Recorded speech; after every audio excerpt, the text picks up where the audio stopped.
এই যে স্কুলটা দেখতে পাচ্ছ, এই স্কুলে আমি কিন্তু ছোটবেলায় পড়েছি। এটা আমাদের প্রাথমিক স্কুল আমাদের গ্রামে। আর মজার ব্যাপার হচ্ছে এই স্কুলে আমার মেয়েও পড়ে। তো যাই হোক, আমি এখন স্কুলে এসেছি মেয়েকে নিতে, কারণ যা সব শুনছি ছেলে ধরা ওই জন্য ভয়ই লাগছে, তাই মেয়েকে নিতে চলে এসেছি। এই যে এখন ওরা খেতে বসেছে সবাই, এই যে দেখো। আর এখন হচ্ছে এই বাচ্চাগুলোর জীবনটাই জীবন। ওরা হয়তো এখন বুঝছে না, বড় হলে বুঝবে, যেমন আমরা এখন বুঝি যে এই ছোটবেলাটাই কতই না ভালো ছিল।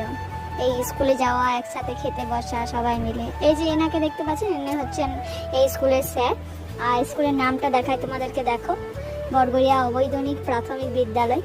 আর এখানের বাগানটা দেখো, আমরা যখন পড়তাম তখন অতটা গাছ টাছ ছিল না, ছিল কিন্তু কম ছিল। আর এখন এখানে পেয়ারা গাছ, লেবু গাছ, সবেদা, জাম, অনেক কিছুই গাছ আমি এখানে দেখছি। ফুলেরও বাগান, খুব ভালো লাগছে। তো ভিডিওটা এই পর্যন্ত ভালো লাগলে লাইক, কমেন্ট আর সাবস্ক্রাইব।